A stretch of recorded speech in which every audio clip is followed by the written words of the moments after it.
everybody. I'm Candid Frank Stanisha. He's David Morrisudi. He was Sportsnet. Me with Candid Frank on YouTube, 1030. This subject matter today, we've literally blown up today. I mean, there's so much to talk about, and the biggest thing is, of course, the rule changes. And the second thing we'll talk about is Arbuckle's return to the starting lineup under center. So, first of all, David, a little background. I'll say this. David Frank and the rest of the media that follows the Canadian Football League and is on the mailing list for the Canadian Football League and or the Toronto Argonauts, whatever, were minding our own business a couple of days ago. And then suddenly we got this email. And the email spoke very, very sparingly on the exact topic that was involved. It hinted at rule changes, at rules. And from the moment that email hit everybody, the world went crazy, because I think part of the reason was the coincidence that MLSE created a relationship and we're entering into a relationship with the Buffalo Bills. Mm-hmm. So here's an owner of the Toronto Argonauts, a member of the CFL, getting together with an NFL team, the closest team to them. So they enter into this relationship. David, you can pick it up from there. Yeah, I mean, there was a lot of speculation going into this. I tried my best to see if I could get any info, and a lot of lips were sealed on it. It wasn't until kind of a couple minutes before the press conference that I got a little something that there were going to be some.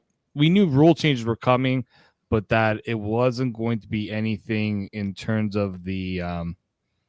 I would assume probably the one that most people were concerned about being the 3 downs. Canadian ratio and so those sort of things. I wanted to see if that was going to be kind of discussed, but when Stewart Johnston was making the announcement, it was almost like he went through this long kind of monologue, and it's like, okay, well, and then we were waiting for that big pin to drop, and he brought up, okay, these are the changes. At first, it wasn't as clear. I will admit there was a lot being thrown at, but the way that it was being outlined wasn't.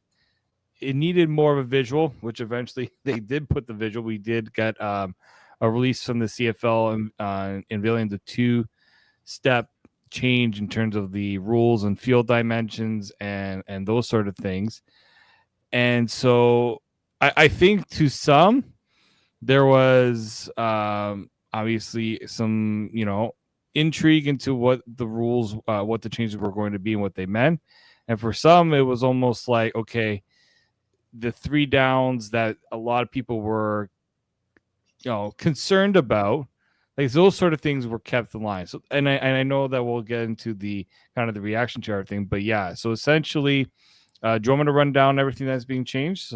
Well, hold on a second on running everything down. I just want to go backwards a little bit. Yeah. I want to also mention that part of when I said we didn't know what was going on, not only did we not know, those of us in the media did not know what was coming up. Neither did any of the players, coaches, or anybody in football. Nobody knew what was going on here.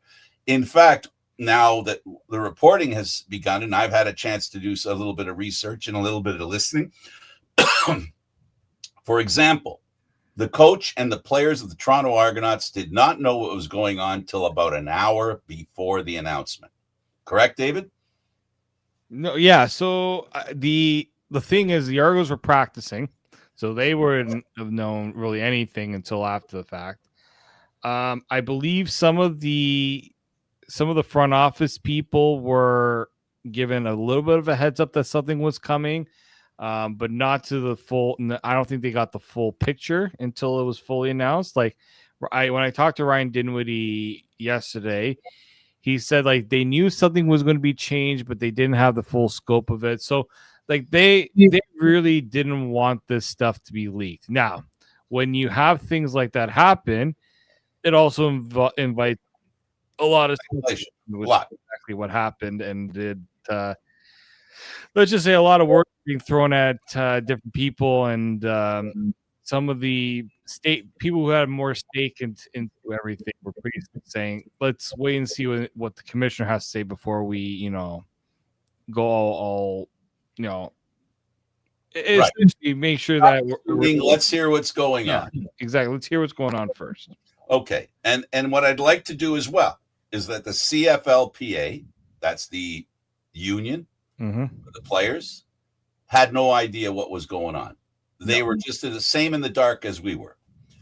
College, the universities, and any other football organization that may be affected by these decisions were also unaware of what was going on.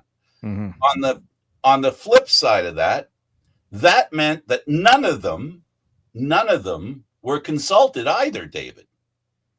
Yeah. Right? So none of them were consulted. So I'm just trying to set a picture.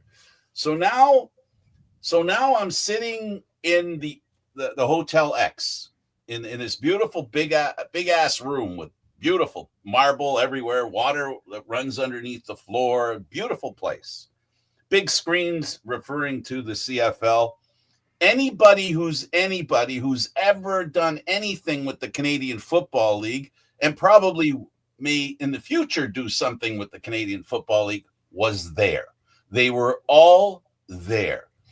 It was crowded as I've never seen a press conference, even at the Grey Cup, David. There hasn't been this many people in one room awaiting a conversation about the Canadian Football League and on anything, any subject matter whatsoever. I've never seen so many.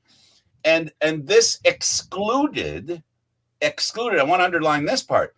It excluded pretty much 7 other teams. Hamilton was represented, the Argos were represented, but there wasn't anybody from any of the other teams. So add that to the mix as well of who wasn't involved in this directly, and it gives you an indication of the kind of secrecy that was involved in making this decision. Questions we can ask ourselves questions as to why the secrecy, why these decisions were made the way they were. We can discuss that moving forward. So the first thing that happens when people start hearing all this stuff, my heart first goes out to the fans. And the fans, my phone blew up with people on Facebook, on Twitter, all of them concerned with what I'm going to call from the basic response, the Canadian Football League and the game that it has had for over 100 years, fans felt like it was under attack. I'd like to bring in a fan that I owe a lot to, not just as a friend, not just as being supportive, everything on the table here. This guy helped me start what we're doing here today, some 13, whatever it was, years ago. And he joined me on the ride to make it happen. He has been not just somebody who's a season ticket holder for him and his significant other. He also has bought extra tickets just to give to people to show up to the game that he literally sponsored to come to the game. And guess what? I was one of those people. All right. So I'm well aware of being in the pit of being a CFL football fan, specifically the Argo pit. I was in an organization that this man started called Argo Lifers. And it was his heart's ambition to promote the Canadian Football League. And I will start by saying this because I know how hard it is for him to have this conversation right now because of how much he loves the team and has loved the team for as many years as he has. I hope I'm not blowing up his head or getting him upset with me the way I'm introducing him. His name's John Granger. He is the Argo lifer.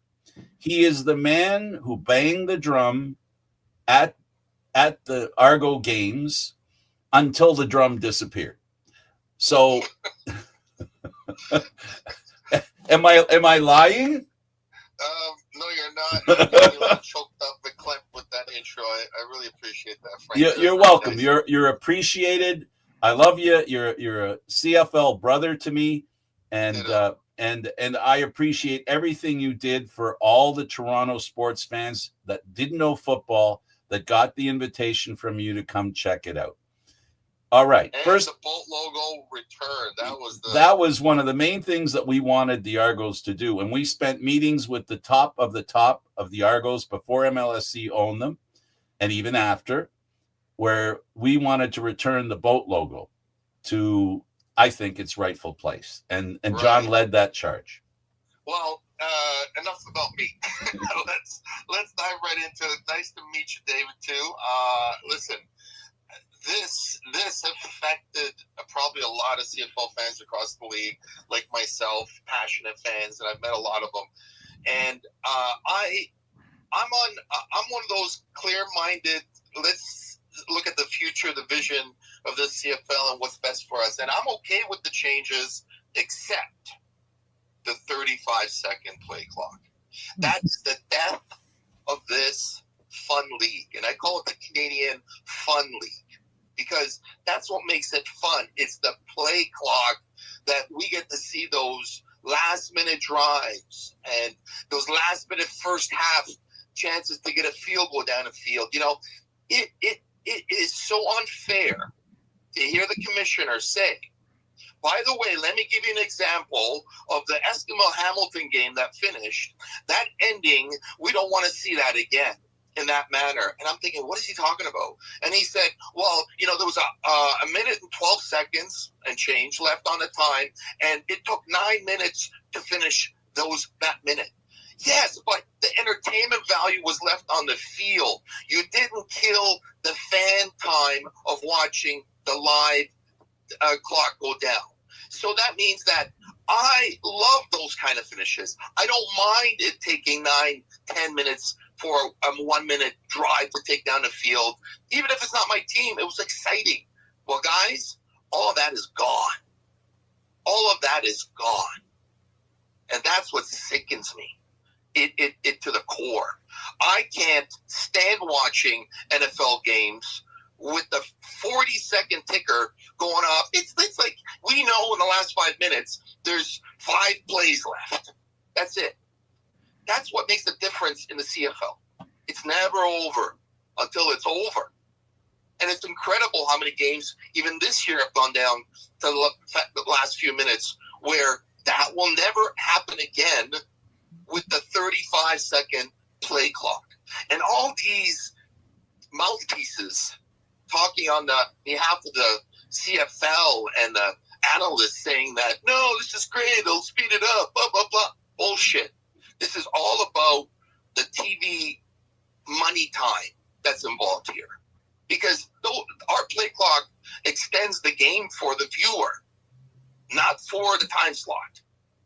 So it's a ripoff, because we don't pay to watch the refs set the ball. And now we will be, because 35 seconds will be going off the real clock. Watching the sticks being moved, that was never part of the real time being taken off. So this is terrible. It sickens me. And that's how I feel about that. Okay. On another side issue, while I have you as a fan, and you and I was a season ticket holder when the last time the Argos played home games on the road. It's amazing, and I don't want to criticize. I'm not trying to criticize MLSC, the Canadian Football League, or the Argonauts, or anything like that. But John, historically speaking, it's been hard to be an Argo fan, and now I remember what happened back then and how upsetting it was, and how it felt terrible to the fans. We're going to see that happen again, aren't we? You're talking about next year with the schedule? Yeah. Well, okay, we're going off the rule topic. That's another heated subject that it's a slap in the face to the small core of Argo fans that we do have. There was no sense of, hey, let's see what the fan base feels about playing in Hamilton again, because that last disaster in 2015 with Rogers kicking us out and making us play the games in Hamilton was pathetic. And the fact that they are literally telling us, hey, you know what? We're going to charge you for the Hamilton game, but if you don't want to go, you can swap it out for another game that will force you to take somebody else to. But no one's going to travel to Hamilton. They don't even offer the fact that the nicest thing that could have been offered was, we'll provide the transportation ticket for anybody going as a season ticket holder to watch that. So it's an incentive to join in and go there. But why, Frank, in Regina? Because of the money. Why, Frank, in Winnipeg? Because of the money. But they're getting enough money with the FIFA stuff, but they don't give a shit about us. Just throw us to the curb. I would have been more than happy to watch it in New York University. Even Lamport Stadium. But not in Hamilton. Forget it. I understand how you feel, and I sat in Hamilton when there were a few road games played there, a few home games. I'm sorry, played there. I remember distinctly. Oh, you said it right. It was a road game. Like, I know it was a road game that counted as a home road game dressed as a home game. Right. Absolutely. Right. Listen, John, thanks for doing this. Any final comments on the rules and or being an Argo fan? And are you looking forward to next year? No, I'm not looking forward to next year. Actually, after 39 years, we're going to be canceling. It's the only voice that real CFL fans have. I haven't written my letter yet, but they're getting it. Although Keith Pelly did write emails out to Argo fans telling him that he'll personally speak with us one-on-one, explaining the justification for the changes. Well, I wrote him back. He never called me. It's been a few days now. 2, I think, 3. Never called, never reached out. So is that just a farce email that he sent out? Well, I think in fairness to that, John, just to be the devil's advocate, there's going to be, and we've seen this before, and we've been at what I'm going to mention right now, where they gather all the subscribers, bring them into a room somewhere. It's happened at the Queen Elizabeth building, and that's probably what they'll end up doing. They'll be bringing you together. You don't think they will? No. Listen, guys, let me tell you something. This was all pre-planned by the governors, the presidents of each team. Pelly knew about this, kept it from pinball. Pelly knew all along. MLSC knew all along. They are doing this to make it more visually attractive because of this NFL merger that they're doing right now with the Buffalo Bills and introducing it. I'm not saying the CFL is turning NFL, no. But what I'm saying is they're killing it slowly with that one particular rule.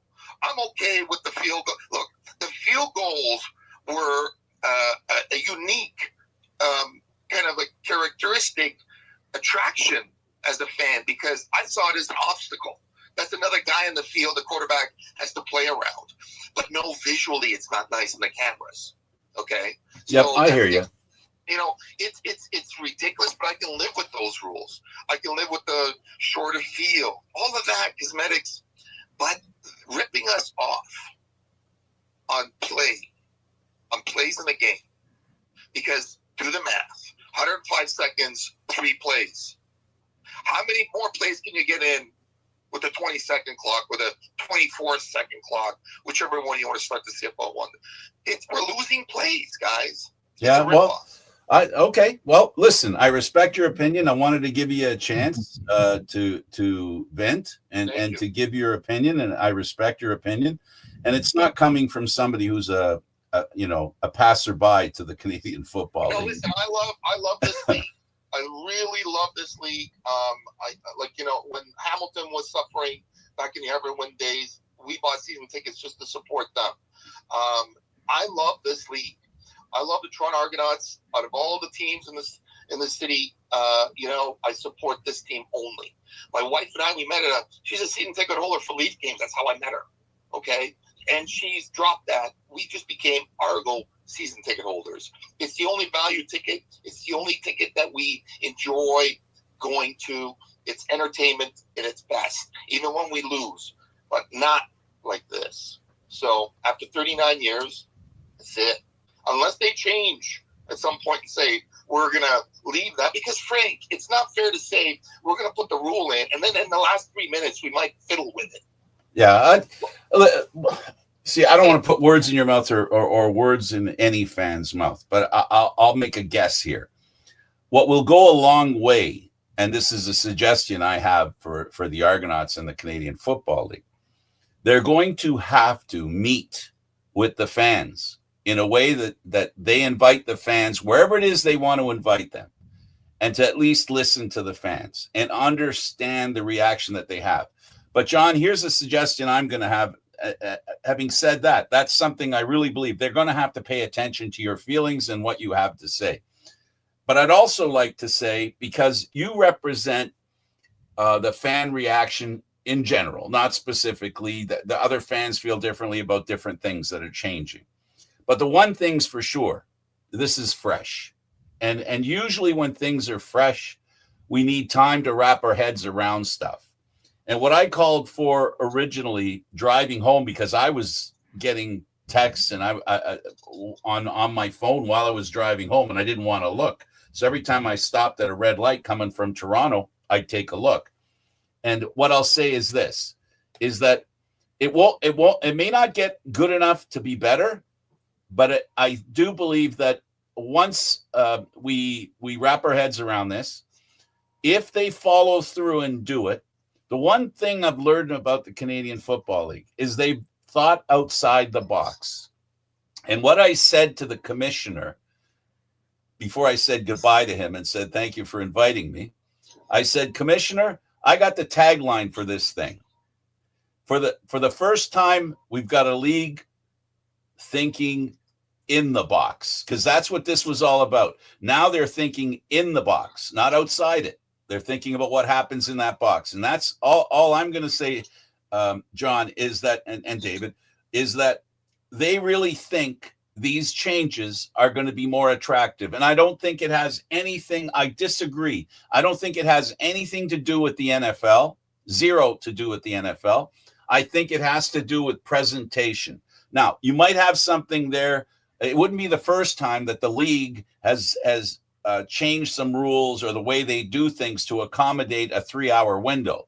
There's no doubt in that. That happens in sports all the time, because TV stations like to have a box that they can fit the game in, and it ends at a certain time. So that, I'll grant you, is a possibility. Okay, you know what? My rebuttal to that is, fine. Then I'll watch it at home. And I won't buy the season ticket anymore. There you go. Well, that's ultimately, you have that choice, and that's what everybody's choice is whether they want to buy tickets or not.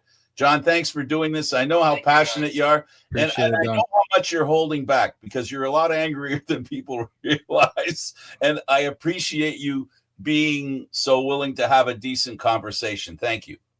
Thank you, guys. Take care. Okay, he's John Granger. He is the Argo lifer. You'll know him to see him.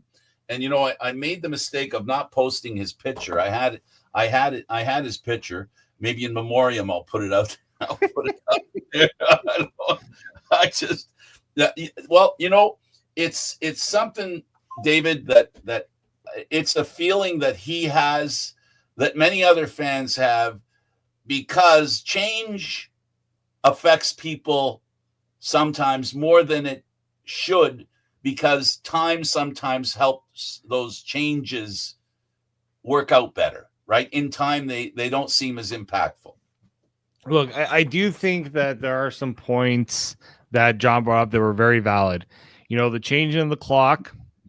I mean, look, the thing we always talked about in the CFL, it's never over until the game is done. We always said that, right? Because there's always that chance with the way the clock is. But guess what? A million people that I know, or the few people I've actually had tune into a CFL game, they automatically ask me, what is the actual clock? Like, how does the clock work in the CFL? So when you're trying to bring in somebody who hasn't watched the CFL as long, and they're coming into it and they're asking how a clock works, I think that played a little bit of part of it. I told him, well, it gets blown in when the refs got the ball set and it's ready to go. Now, the moving of the benches does help a little bit of that, because part of the reasoning for the way that the ball is set down is because injuries and getting players off the field, substitutions, and things like that. It'll help with the changing of the benches. But I get it. Yeah. Specifically, when a player's on the sidelines, and if the ball's on the 5-yard line, the way it is right now, depending on which 5-yard line, a team has an advantage in making a change at that point.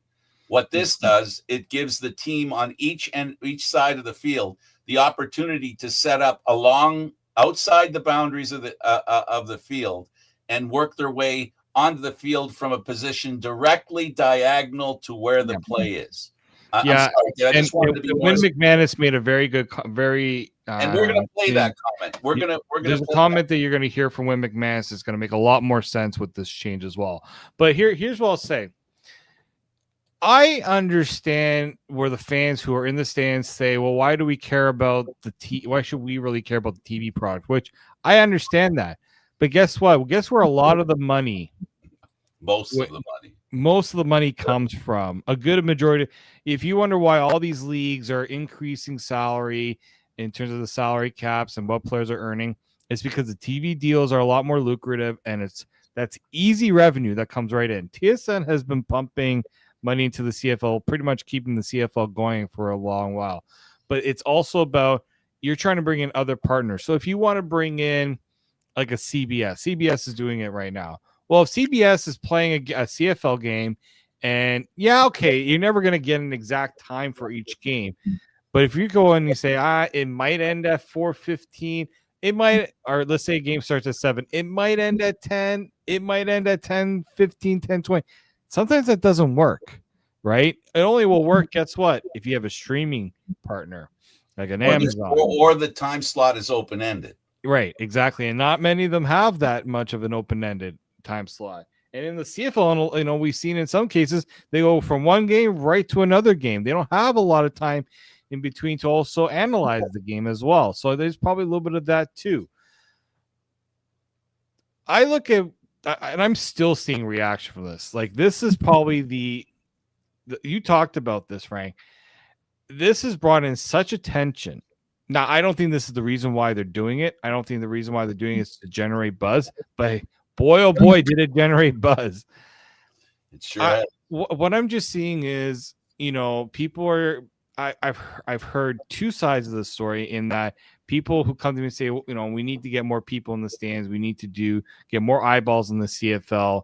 But them also saying we can't change this. We have this is killing the CFL. Well, not making change could also kill the CFL too. And we had 6 of 9 teams lose money each and every year. It's not a sustainable business model. The league was in dire straits during COVID. They couldn't get funding to keep the league running. A lot of people lost their jobs within the CFL. That really hurt.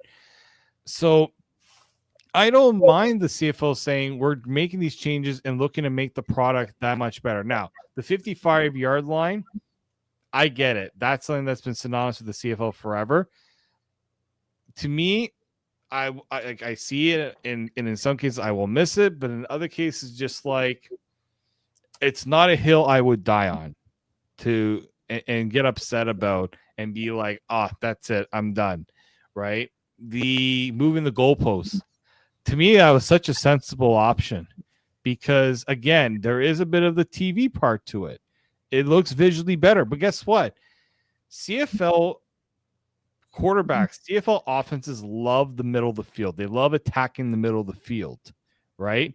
Yes, the boundaries too, but the middle of the field can become such a bigger part of an offense, but it's not because of the goalposts, right? The way that they run offenses. I'll explain it this way. Right. Very simply, you're a quarterback, and they go what's called a progression, right?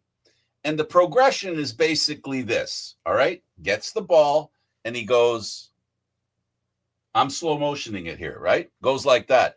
Well, with the goalposts in front of you, this is what you're doing.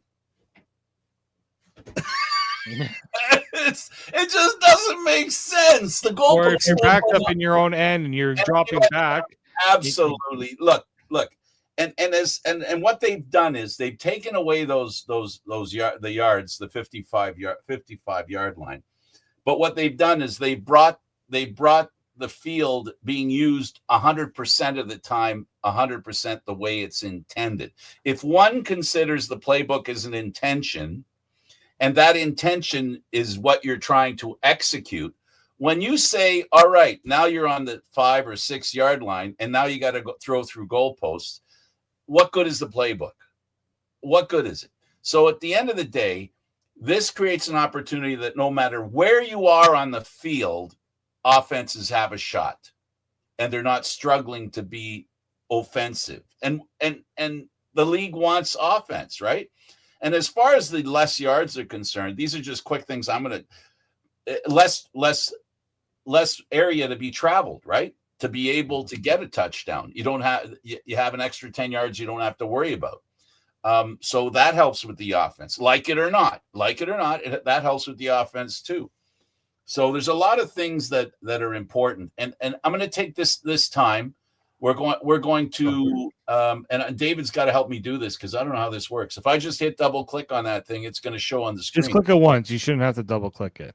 I shouldn't have to double click. But also adjust your volumes accordingly to make sure you guys can hear, because I know the audio so I'll be ready to have to adjust the volume. This is done in a confined environment that's fairly noisy, so the sound might be a little testy. So we'll start with the coach of the Toronto Argonauts, representing coach's view of the rule I think, change. we always look at, how we can make the game better for our fans, right? And speed up play. It's been a big discussion over the last few years. So, obviously scoring points have been a big thing.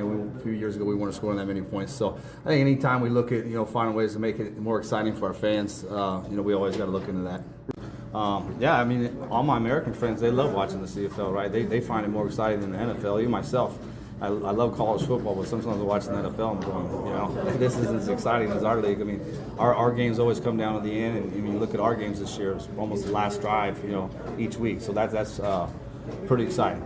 The 35-second play clock, how much do you think it's going to change for you when you need to call plays and make sure that you can do that in enough time? Is that enough time for you? Yeah, plenty of time, right? Because now we got the 20 seconds, right? Obviously, they're going to blow it in a little bit earlier, I anticipate. I mean, I won't know until I get in it, but, maybe we can have some more double cadence where we can let the defense show their hand and we can get to the right play, right? So that gives you 35 seconds to operate, especially if you go fast, right, and no huddle it. So I think there's going to be more aggressiveness on the offense with a 35-second play clock, and then being able to find the right play versus the right look.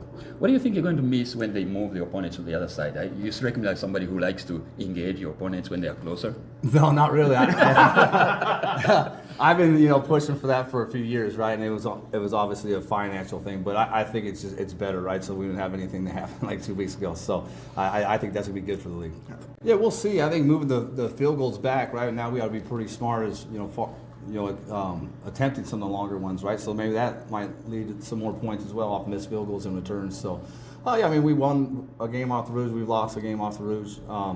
I think it's been in the league for a long time, but I don't think it's going to be a big adjustment, moving away from it. And I think, you look at a lot of the fan base, when we won our game, they weren't very excited that, we locked up a home playoff game by that. So I get the concerns with both sides of it. Well, when we're backed up on our own 5, right, that goalpost is a problem. So a lot of times we just call plays in the boundary to try to get out of our end. Now we'll have, our whole arsenal as far as, play calls available for us now. Sure, the only thing I can think of, what a lot of teams offensively try to do is use the goalpost as a pick, right? And so you're not going to be able to have that opportunity anymore. But I think it's for player safety reasons. There hasn't been a lot of injuries, guys running the goalpost, but I think it could happen, right? So I think the players are excited. They don't have to worry about it as much. Go ahead, David. Yeah, I mean, he very quick in his responses, I will say, but I do think that they always talk about the one thing is like they said that wasn't done with consultation. I think a lot of these things have been talked about in past. I don't think Stewart Johnston came in and said, "All right, I'm ready to make these changes like right now." I think he took his time to really, and they have their winter meetings and things like that. They're constantly talking about things that they can do to change, and I think that's you look at a coach like Ryan Dinwiddie who, has advocated for things to change, and I'm sure there's going to be an adjustment for a lot of things, like the hash marks. People forget the hash marks were changed, And he brought that up too. And he's like, now we don't even really talk about it anymore. Like, I do think that the people who, in my opinion, when it comes to the rules, should really care about the rules are the ones that are actually playing the game. The people who are each week each week are having to play the game as it's being dictated, right? I get fans who have held on to the Canadian identity. I don't think this changes the Canadian identity of the game. And a lot of the things that Ryan was saying, never once did we ever feel like he felt like the changes make it less CFL. That didn't come out, and you heard him say, "I advocate for this game. I find it's a better quality product than what the NFL brings," and I have people who agree with that too. But there are things visually you can do that when people are watching, they're not going, "Well, this is kind of strange," or "Why is it done like this?" Get rid of those. Get rid of those and keep the essence of what makes the game exciting there. And I still think it is there. All right. For me, it's I don't want to take up too much time because I want to hear from the experts. And as David said, the players, the coach, they're the ones that can help us understand how it affects the game. And I will say this, is that the phrase bait and switch comes to mind since they did this. While people are suggesting, right? While people are suggesting this is the Canadian Football League bending to the American rules, I agree. That's what they're doing. But they're not doing it to the extent that you think, folks. What they're doing is, in my opinion, just my opinion, the term bait and switch comes to mind. So now we know that the CFL needs to promote their league. We know that they want Americans to watch this game. All right. So it's less about bringing American teams to Canada. It's about bringing American eyes to Canada. Now, here's the thing. This is an opportunity to set a trap. Here's the trap, folks. You put the game on TV in the U.S. They don't see those goalposts. They don't see the 55-yard line. They think they're watching a regular football game in the U.S. They think that's what they're watching. And they're watching for a little while. They don't know that it's Canadian football. They're watching, and then they start getting curious. They watch the way the games get played. And maybe, this is me wishful thinking. Okay, I'll be the first to admit, this is me wishful thinking. My wishful thinking is that people will watch the game. They won't be distracted by the differences. They will feel like they're watching what they normally watch in football, but then they're going to get an opportunity to see what it's like to watch a Canadian Football League game only after they've watched it for a while until they realize that's what it is. So for me, that's the upside, is that the game, we're competing now. The Canadian Football League is competing for eyes that love football. And all across the world, there are people who love football. So yes, it has to do with visuals. It has to be, it's totally to do with visuals and what's visually expected, right? That's the way it is. That's what it's all about. Well, I think you're right on that, Frank. I think you're trying to keep the essence of what makes the Canadian Football League exciting, which is pushing for more offense, the waggle, the motion, the 3 downs, 12 men on the field, even the Canadian ratio. Like that I don't hear about that going away anytime soon either. 3 downs, we'll see. That one, the commissioner didn't exactly throw. Well, let's keep this in mind. He was asked what isn't on the table as far as change is concerned, and he said nothing. So that's concerning for some people. Yeah, I know. Now, that doesn't mean anything other than we're willing to listen about anything. And as far as arriving at the conclusion to do this stuff, you got to know that the players, the coaches, the people involved in the Canadian Football League, the media, we get together, David. We've been in some situations where we've gone social with media people, the league, and all that stuff, and we have conversations about the game. Don't be surprised that this isn't something that the owners and or the top people at the Canadian Football League just started talking about. These are all conversations that have happened over the years between two fans, between two guys in the media, a fan and a member of the media. You know what I mean, right, David? And I believe that's a reality. So a lot of the information that they went by is stuff that's rehashed, because all these like the goalposts, the getting rid of the 55-yard line, all these things have been discussed at some point somewhere, because we talk about how important each of them are when we have conversations with each other. Well, exactly. I would just wish people were a little more open to seeing how it is before they, like, the MLB announced a big change a few days ago that the umpires, it's going to be, now they're going to use more of the automated calling for balls and strikes. And you know what people said? Thank God. They didn't go, oh, how could you take away from the spirit of the MLB and umpires? They're like, thank God, right? And to me, it's just they were working last night. Yeah. Right. Like, I look at these changes. The NFL made the change in 1974. People forget the NFL had goalposts in the middle of the field at the goal line, just like the CFL. Because they're called goalposts. There's a reason why they're called goalposts. And they moved it to the back of the end zone because too many field goals were being kicked. Put more of an own. And what have we always said? What's more exciting, touchdowns or field goals? Right. Or challenging the defense. Right. Defenses are happy to give up a field goal, and offenses tend to be happy to just and content to just take a field goal when a touchdown could be there. You just heard Ryan Dinwiddie say it. Now we got to think about how we're doing things a little differently, because guess what? Teams in third down situation and second and long, they're like, you know what? We may not be able to get the third down, the first down. We can get a manageable field goal out of it. Absolutely. And the NFL's like that too, still in a way as well, right? Right.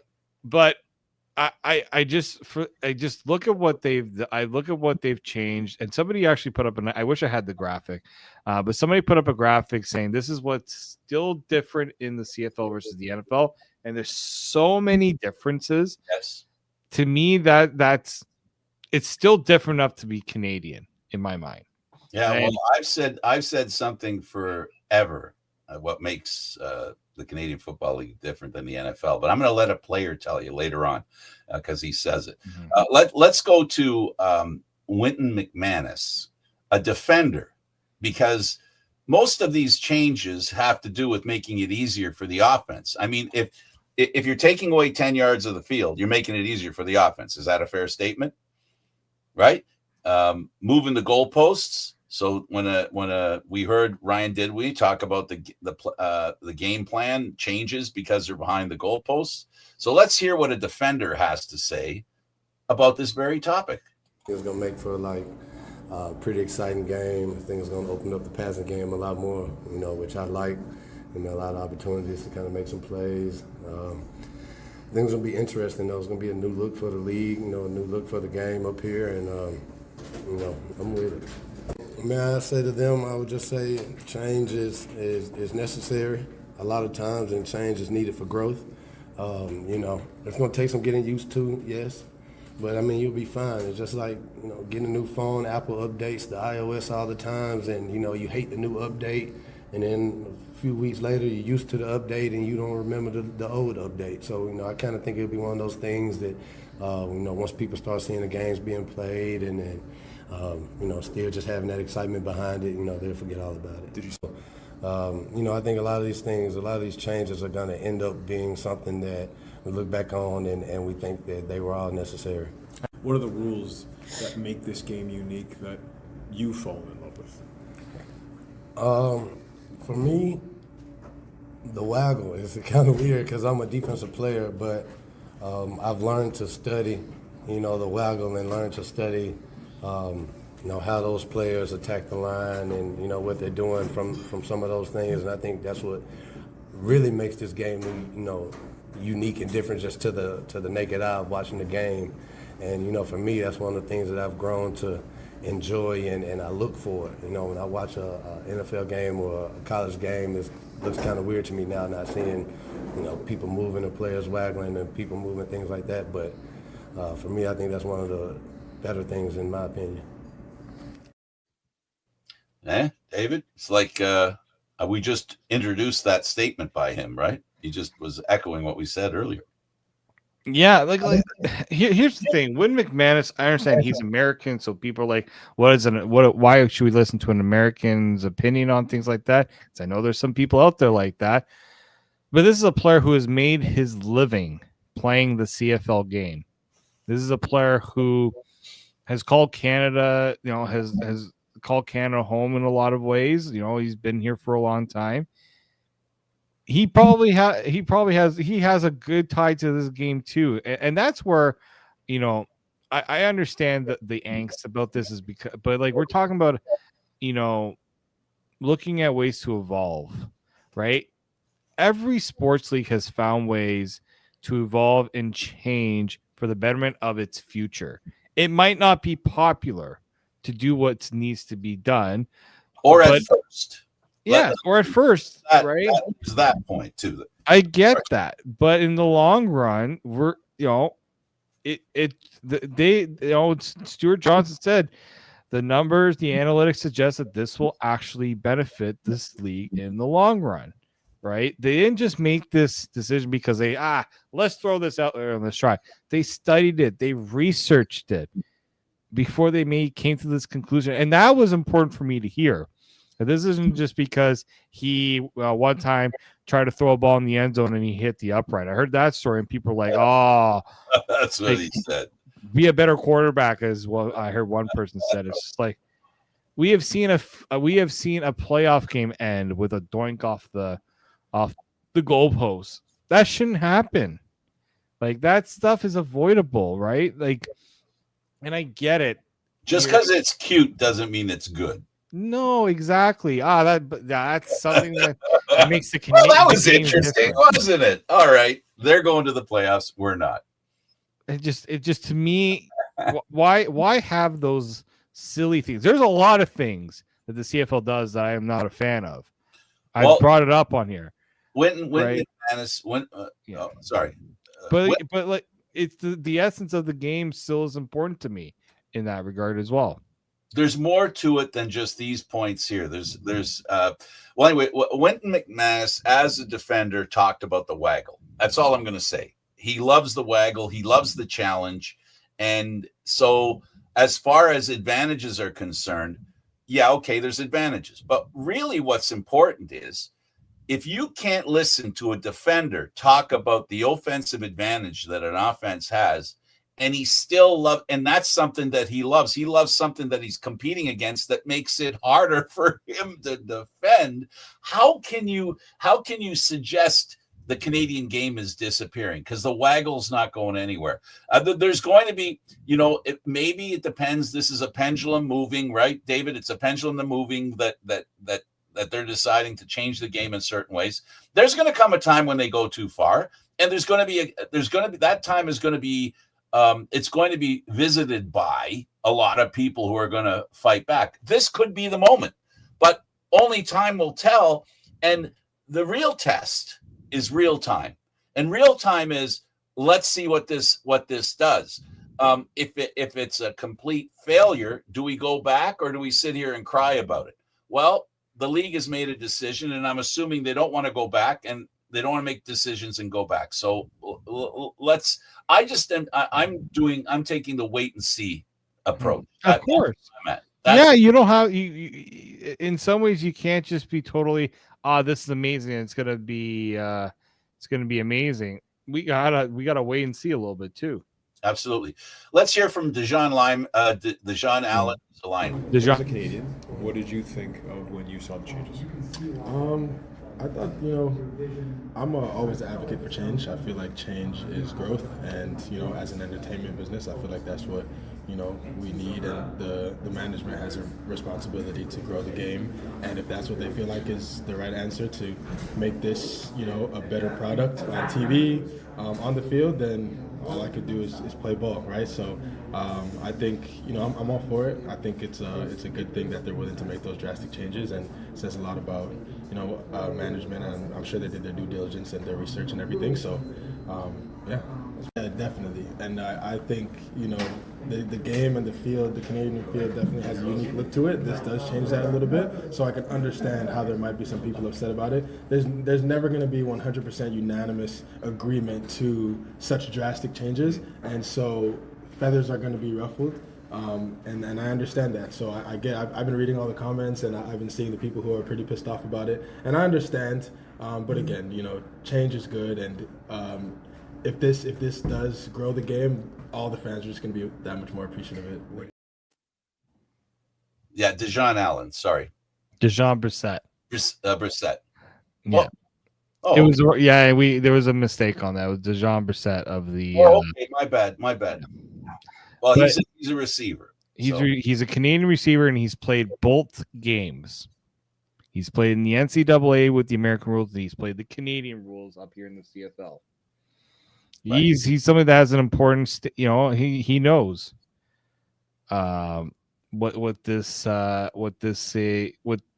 decision can do for the game, both on and off the field, right? But the other thing too is, and Nick Arbuckle talks a lot about this, but it's thinking about moving this game forward, because it sometimes, if you're resistant to change, you run the risk of being left behind in a lot of ways, right? And so I think that's something that the CFL is realizing too. Now, granted, we don't really know how and I talked to somebody about the bench changes. That's something that they've been wanting to do, but at the same time, it is a logistical hurdle in a lot of ways, because you got to now set up all the tech stuff on the other side of the field, and a lot of these stadiums haven't equipped themselves for that. So there's going to be some work to be done to get that done in every East stadium, and all the stadiums have to get that done. Majority of them. The West ones, it's not that big of a problem, but the East ones. And David, who's going to pay for that? Well, that's the thing, right? The teams are going to pay. So if they think this is my point that I'd like to make.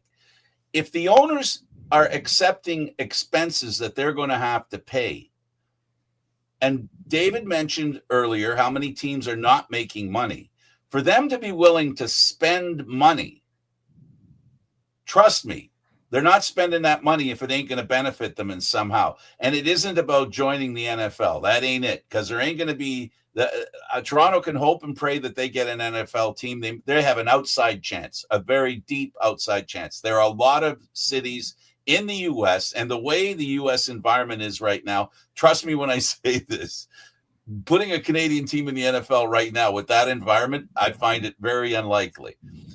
So, this is them being willing to put their money where their mouth is. And I credit the owners and the CFL for getting together and doing that for that very reason, because they believe enough about this that they're willing to spend money to do it. Yeah. Here's the other part of this whole conversation. I didn't want to put this on John because I would have wanted him to have a chance to think about a response. But I understand people say that they love the game, they love the CFL. But if you're not willing to support change or to support something that might help the league, and if you're not open to it, I find that's not really fan support that this league needs. I think the last thing that fans should be doing is openly saying that they're looking at the depth of the CFL. When I have people coming to me and saying, why can't they get more than 15,000 people at an Argos game on a consistent basis? And I hear them saying, well, why aren't they marketing this league more? Why aren't they doing this? Why aren't they doing that? They have marketed. And the marketing shows that people aren't responding to what they see in the CFL, I guess. I had somebody even tell me, oh, it's kind of silly with the way the goalposts are done. I don't know why it's done like that. I told you about a friend of mine that says the clock rules make me confused. You can't market to people if there's things that are keeping force that are holding the game back. Well, and the league has a right to figure Yeah. out and to decide what they think they need to do to inspire interest. Because at the end of the day, you know, well, we have here. I'll tell you what. Let's. I have one more player, and that's the quarterback, Nick Arbuckle, on the rules. And I have to warn you that this is the longest. He talked, and I trimmed it as much as I could, but there was so much I didn't want to trim. And you're going to hear. Listen, I didn't do this in a way to go, okay, I'll have one player talk about this point, another player talk about this point. I trimmed it in the sense that I wanted for people to hear the way they talked about each point that they felt was important. And I didn't want to edit it out. But I did edit out a lot of stuff. It was much more than 3 minutes. Trust me when I say that. We'll give now Arbuckle the floor, and he's going to talk to us about the rules. And he's going to talk to us. And I want you to listen to this, because the reason it's so long and why I couldn't edit it down was because he was talking about coaching in Canada. He was talking about football in Canada. He was talking about youth football in Canada. He was talking about college football in Canada. And I want you to listen to this. And I defy anyone who hears this to not understand the logic with which Arbuckle spoke. So here's Arbuckle, Nick Arbuckle, the Argo quarterback, talking about the rules and how he feels about them. Just the idea that the new commissioner, the board of governors, and people running the league are willing to, go out on a pedestal and make drastic changes to the game for the goal of growing the game financially, for interest-wise, just to be willing to change rules within the game to do whatever they think, is going to better the game. Because at the end of the day, as a player, I'm just an employee. Like I'm no different than anybody else that receives a T4. I don't have, some right to tell, a bunch of people who invested millions and millions of dollars and owners of this league how they should run the league and what they should do. Is there something to be said for just the cultural differences of it? Not at all. I mean, it's a business. At the end of the day, what we're doing, we're athletes, but the people that run this, the league and people who run the organizations, they're doing this as a business. It's an entertainment business. These are sports, and we're sports teams, and we're athletes, and we're competing. But at the end of the day, the people, we're getting paid because it's a business, and people are putting a lot of money and investing their finances into growing the league, and they want to return on their investment the best they can. And for us, it's our job to go try to win whatever football game they want us to play, however many downs it takes, whatever the football field looks like, as long as there's a football and the goal is to score points.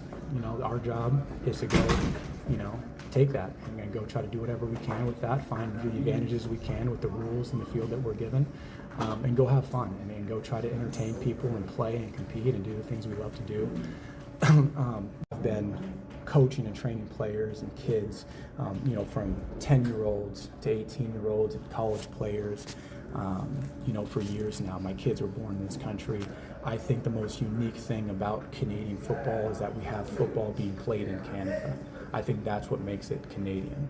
I think that's because if you look at, nobody's going to say the people in Quebec are less Canadian or playing a lesser brand of football in CJEP just because they're playing 4-down football with no yard neutral zone. So, all those people from Quebec and CJEP, that's still Canadian football. It doesn't matter how many downs they're playing. If you're a kid growing up in Ontario, you're playing 4-down football until you get to U16. You're U12, U14. So the rules that these kids are growing up playing in the grassroots of football, in different provinces, how things change, doesn't matter. It doesn't make those kids or those people from different provinces less Canadian or playing a lesser brand of football just because their rules don't match what the CFL does. What makes us special and unique is that we're playing football in Canada. Now, I've said that from the first time this subject came up going back 13, 14 years, and it's basically my whole life has been the same thing. And Nick Arbuckle just banged the drum that I always said. Somebody says to me, now, how many times have I posted? Somebody says, well, why do you think this is what makes Canadian football, the Canadian Football League, Canadian? And I always respond with BC, Edmonton, Calgary, Winnipeg, Saskatchewan. I forgot Saskatchewan. Hamilton, Toronto, Montreal, and Ottawa. That's what makes it Canadian football. It's being played here. And the accent on that isn't just the accent aigu like in French. The accent is we have a lot of Canadian players that play the game, and we're learning every day how much better they're getting at it. That, David, to me is the bottom line. It's the game being played in Canada. And like I said before, if you're baiting and switching and tricking people into thinking, oh, this is regular football, it looks like everything I've seen before. Now I'm going to watch it and then go, oh, that was an interesting play. Hey, why are those guys moving? All the better if you can attract that interest. Exactly. No, to me, it's what makes the Canadian game Canadian. First off, yes, it's in Canada. Games are playing in Canada. They haven't been played anywhere outside of Canada since what, 94? Yep. Part of it too, the draft. We draft only Canadian players. Yep. It's not open to American players to come into the draft. Yes, do the rules make it Canadian too? It does. The 3 downs, the waggle, the 12 men on the field, the wider field, which is still being kept around, by the way, even with the benches on opposite sides. What they could have done is says, well, to get the benches to work, we have to now make the field not as wide. But guess what? You still get the wide field. That makes it Canadian. The goalposts don't make it Canadian because the NFL also had the goalposts in the same spot, right? The field length made it Canadian, distinctly Canadian, but the end zones didn't make it. We didn't even talk about the end zones. The end zones were not distinctly Canadian because guess what? It was 25 yards at one point. Yep. Not every CFL stadium can even do that. Not even every stadium Canadian. Not every stadium can do it 20 yards. So why are we getting upset about the fact that we can't even do it the way the Canadian game has, as written, wants to do it? Two examples. I'm sorry for interrupting. Go for it. Two great examples are in Toronto. The field is grass except for the south end zone. Yeah. Right. And the other thing is north end zone. Right. You're right. Then you've got Montreal that has the corners cut out of the end zone. So it looks, I'm sorry, guys, but that looks unprofessional. Let's be clear here. They're creating a box, a template that works in every Canadian Football League place where they play. And that's the important thing, too. So there's a reason for that. And as far as the end zone is concerned, if you get rid of the goalposts in the front, you don't need all that yardage. Because a lot of times what they're doing is they're throwing not over the goalpost, but with being over the goalposts in mind. Mm-hmm. So, like to me, Nick Arbuckle, I think, is right in some ways that, there are people who come into Canada now. His life is Canadian. He lives in Canada. His children are Canadian citizens. The only thing I will say, I will push back on. Players are more than just employees. They have a bit of a stake in this, right? They receive revenue from the league, right? They probably have some sort of partner. They're a partner. They're not an employee. They're a partner. Yes, I think the league maybe. Now, I'm sure the reason why they didn't tell the players is they were worried that the news was going to leak because there are people within the media that do get some info from players, from agents, from the PA and all those things. I think that was the reason why they didn't consult the players. I don't think they went and did this and said, oh, we're not going to care what the players have to think. I don't think that was the reason for it. David, can we agree on this point? And I want CFL fans to ask them this question. These rules have nothing to do with the game in a way. What they have to do with more than the time clock excluded, they have to do with the playing field. And that's the majority of what's going on here. The playing clock, that's a handoff that I think they're doing to help basically control the amount of time it takes them to complete a game. That's what they're trying to do. And I don't begrudge them that. David, you made the point real early. The game has to be played within a certain amount of time based on what.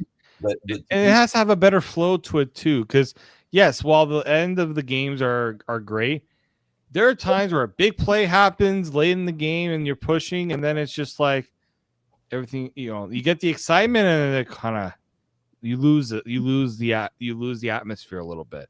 With the changes being made, you make a big play late in the game. Okay, there's more urgency now to get things going rather than, oh yeah, no, let's cuddle up everybody. Like, no, you're pushing. You're pushing the tempo of the game. You're pushing the pace of the game put a little more urgency to it. That will also get butts out of their seats, or in a game, because the urgency will be there to have the game, especially late in the game, really push for teams to try to win a game. Absolutely. All right.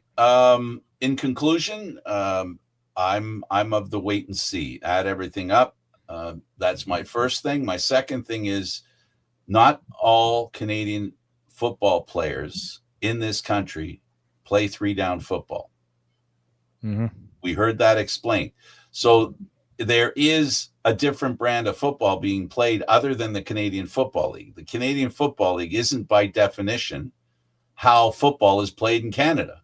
So maybe there's a bit of an reaction by people, because youngsters who play the game play it in a different way that the Canadian Football League does. So at some point, we have to realize that there's a cooperative going on here, that within the world of Canadian football, Canada, not the Canadian Football League, it's a game that's played in ways different than the major league teams do it. So that's not a leg to stand on. Saying that the game changes from the time somebody's young, they're playing a different game, and then the Canadian Football League age arrives and they're playing that kind of game. So it's the crown jewel of football in Canada, but it's not the only jewel. So kids all across the country enjoy playing the game. That's what I'm going to say about that in closing. Yeah. You want kids to be able to enjoy playing football, and maybe even say, hey, I might not be able to get to the NFL, but the CFL is something I want to aspire for. You want a game that they can look at and say, I want to be able to earn a living to play. There is one, but we want to make sure that game is still around. We want to make sure that league is still around when it's their turn to go and play in it as well. Absolutely. All right. Here's some word on the quarterback for the Toronto Argonauts. You went there. David worked really hard to get these quotes, and I want to get them in. I know we're past the normal amount of time. We'll make this the last point. Don't worry, people. Yeah, this is it. Okay, there's news.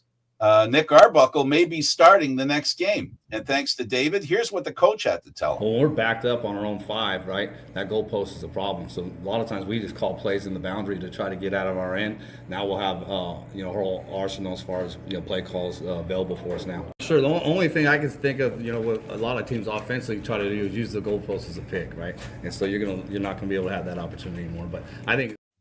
Wrong clip, but I'll explain it. Don't worry, Frank. You don't need to play it.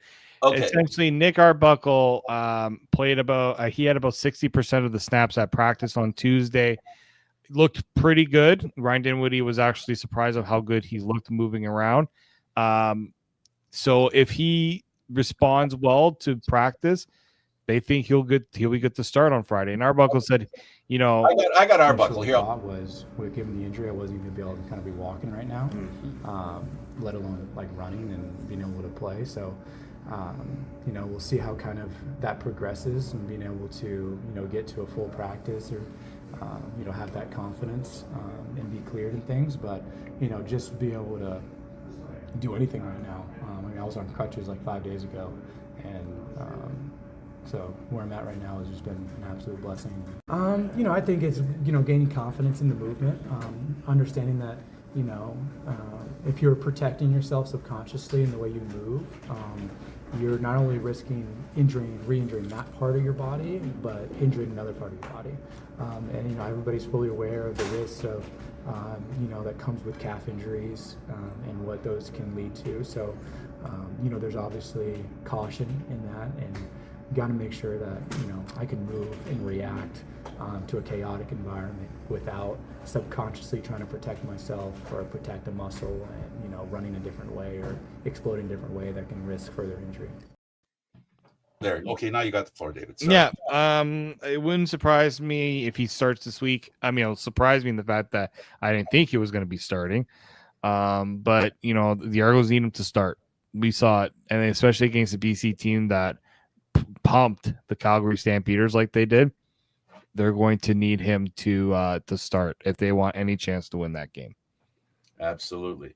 For me, it's a surprise that he's going in, and my antennas are up because he has a calf injury. If I remember correctly, isn't there a quarterback that went out because he came in too early with a calf injury? Calf injuries are tough. Those are tough injuries, and you don't want it to go from bad to worse. But and that's the danger here. That's the danger here. We've seen it in Montreal where an injury wasn't 100% recovered from. They feel that this one, the recovery time has been taken. So it really comes down to, the coach said the important detail here is they have to win a minimum of 3 games. A 4th game will give them a real good shot. They might be able to get away with winning 3 and making the playoffs. At the end of the day, these last 4 games are about playing an extra couple of games at the end of the regular season. Yeah. And the Argos don't have any margin for error right now on that. So it should be a very desperate team that you see playing this game. Absolutely. So we promised we wouldn't be much longer. We're not. Look forward to maybe Nick Arbuckle. If you're an Argo fan, you know that the opportunity to win is a little higher with him in under center. You know, you're not getting a guy who hasn't started or is starting his 2nd game. You're getting a guy who's won a Grey Cup, and I know that'll raise the hopes of you know, Argo fans that their team has a chance to make the playoffs. David, I want to thank you for getting those interviews to me, and I appreciated the opportunity to be able to share them with you, the viewers. And as always, David, thank you for doing this. Thank you, Frank. For David Morisuti, I'm Candid Frank Stanishi. Don't forget David at Sportsnet. Don't forget me at YouTube, Candid Frank Stanishi 1030 on YouTube. Thanks for watching, everybody. We'll see you next time. Hey, just wait. Let's see what happens with this. It's not going to be for a while. It's going to take a while before we see the changes. Maybe it'll be a good thing.